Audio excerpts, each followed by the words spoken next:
morning, neighbor. I am so glad you stopped by. This time of year, people purge a lot of things. They get rid of a lot of things. They donate a lot of things. And they put a lot of things on the curb for the trash man to pick up. But before I start this video, I want to welcome back my subscribers. So glad to see you this morning. And also I want to welcome new subscribers that are coming in, just starting to see my videos. If you're new here, go ahead and subscribe.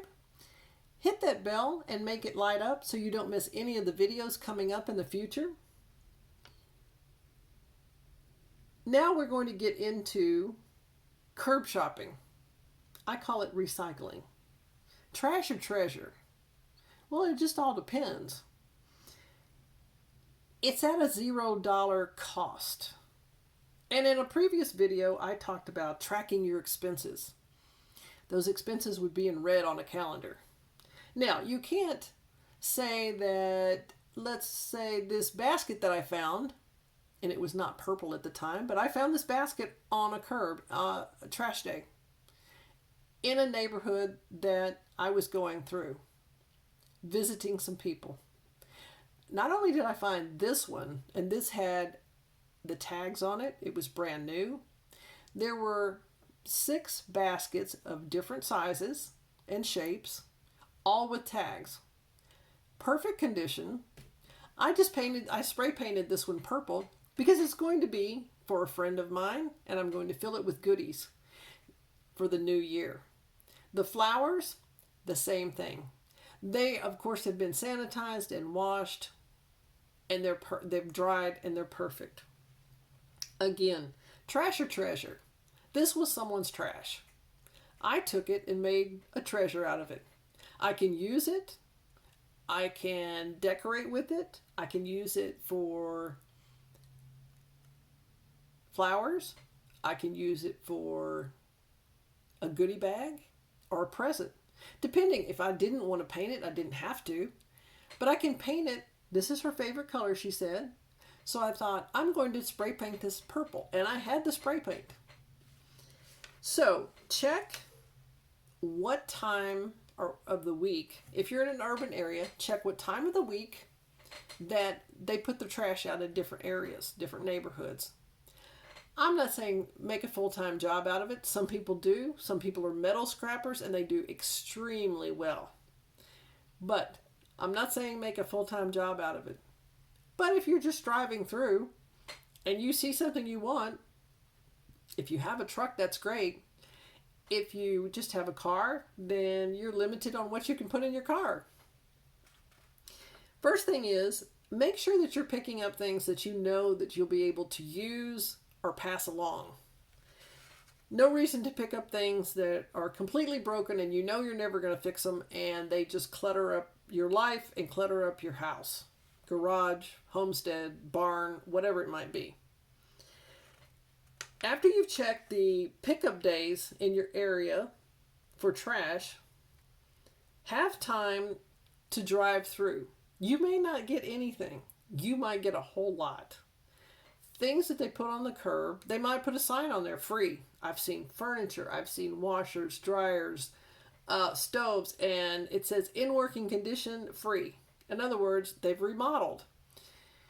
A lot of ceiling fans are out there. You can take the bulbs out of the ceiling fans. If you're a metal recycler, you can use the motors in the metal. You can see if the fan works. Sometimes they just don't like the way it looks, and so they want to redecorate and get rid of it.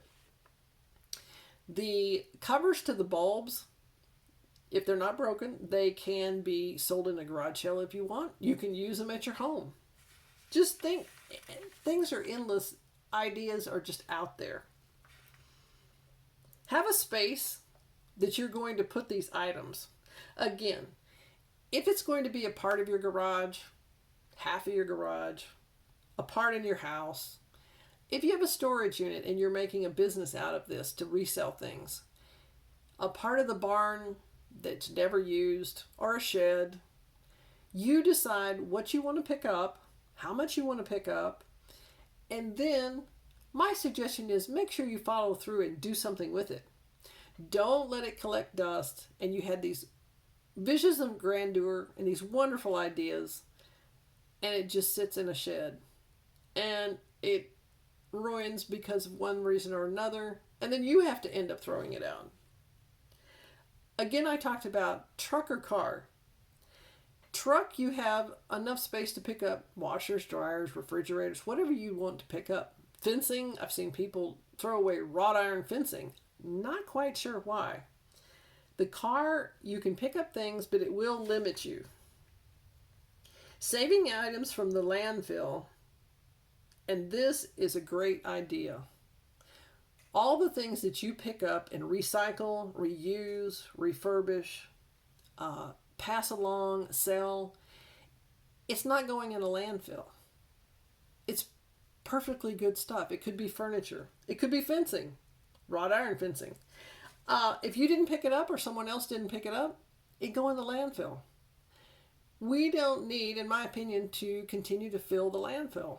If there's a use for it, let's find it and let's share. Tell your neighbors, tell your friends, say, hey, I saw these lamps on the side of the road and do you want them? Here's a picture. You want me to pick them up for you?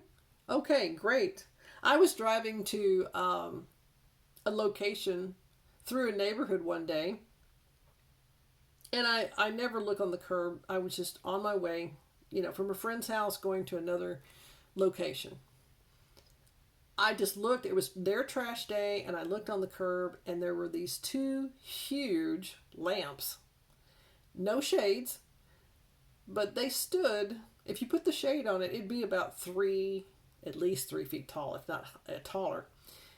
Very heavy glass. It was not crystal. Gorgeous lamps. And I went, wait a minute. And I stopped. I backed up. I thought, they're going with me. I had towels and things of that nature, so I wrapped them up. I secured them in the back, and they're now with me, and I'm going to find a way to use them. If I can't use them, I'm going to find someone who can. This is a perfect time of year to make sure you check the curb to see what's out there. People have just received a lot of holiday gifts. They want to clean out. They may have already cleaned out. Let's say they've cleaned out a lot of toys because the kids are going to get new toys and there's just not enough room. And mom or dad or grandma or cousin, they get tired of all these things being around. They're like, they're going to get 5 new toys anyway. Let's get rid of them. They don't want to donate them. They don't know anybody that can use them, so they throw them on the curb. They're in perfect condition. It's just they don't want to deal with it. They may be redecorating. They may be moving in or out. Again, I stopped by one time, same neighborhood, same friend. I was leaving to go to a different location. I stopped and I saw that these people must have just moved in. They had shrink wrapped, very nice curtain rods and metal braces of some type, I'm not sure what. So what I did is they were in perfect condition. I had my gloves on, and that's another thing. I always wear gloves, sanitize everything. I put it in the back, and now I will have new curtain rods wherever I want them. Or if someone is in need of curtain rods, then I'll say, hey, I've got some curtain rods. It's shrink wrapped. Come on over and see what you can use. Well, neighbor, I'm so glad you stopped by. It is the time of year for people to be organized. They get organized. They purge. They throw things away. A channel that I always like to watch is the Organized Pineapple. She has some fabulous ideas on how to organize just about everything. Her and I talk. Her and I go back and forth. She watches channels that I have. Also, my cat Liza, she has her own channel, and she would be extremely excited if you stopped by and watched her videos. Her channel's name is Mouse Time with Liza. So stop by and watch Liza have a lot of fun. I'm so glad you stopped by, neighbor, and I hope to see you soon.